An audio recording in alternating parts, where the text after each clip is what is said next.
অনেকেই তাওয়াফ অবস্থায় চিন্তা করে যে আমি কি পড়বো, কি দোয়া পড়বো, আমার মনে আসতেছে না, আমি তো কোরআন শরীফ পড়তে পারি না, আমি তো আরবি পড়তে পারি না, তো আমি কি পড়বো, নাকি আমার গুনাহ হয়ে যায়।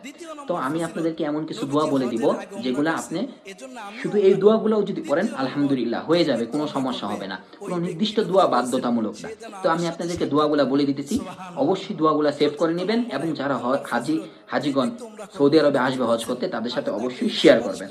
তো প্রথমেই যখন আপনি হাজার আসওয়াদ থেকে তাওয়াফ শুরু করবেন তখন আপনি বিসমিল্লাহ আল্লাহু আকবার বলে তাওয়াফ শুরু করেন, সমস্যা নেই। তারপরে আপনি এই দোয়া পড়তে পারেন, রব্বানা আতিনা ফিদ দুনিয়া হাসানা ওয়া ফিল আখিরাতি হাসানাতাও ওয়া কিনা আযাবান নার। তৃতীয়ত আপনি এই দোয়া পড়তে পারেন, আল্লাহুম্মা গফিরলি ওয়ারহামনি ওয়াহদিনি ওয়াআফিনি ওয়ারযুকনি। আপনি এই দোয়া পড়তে পারেন, আল্লাহুম্মা ইন্নী আসআলুকাল জান্নাতা ওয়া নাউযু বিকা মিনান নার।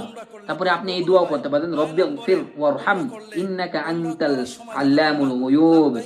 এই দোয়াও আপনি পড়তে পারেন, কোনো সমস্যা হবে না। তারপরে আপনি এটাও পড়তে পারেন, সুবহানাল্লাহ ওয়ালহামদুলিল্লাহ ওয়া লা ইলাহা ইল্লাল্লাহু আল্লাহু আকবার। তারপরে কোরআনের আয়াত দিয়ে আপনি যে দোয়াগুলো পড়তে পারেন, রব্বানা লা তুযিগ কুলুবানা বা'দা ইদ হাদাইতানা ওয়া হাব লানা মিন লাদুনকা রাহমাহ ইন্নাকা আনতাল ওয়াহ্হাব। এই দোয়াটাও আপনি পড়তে পারেন।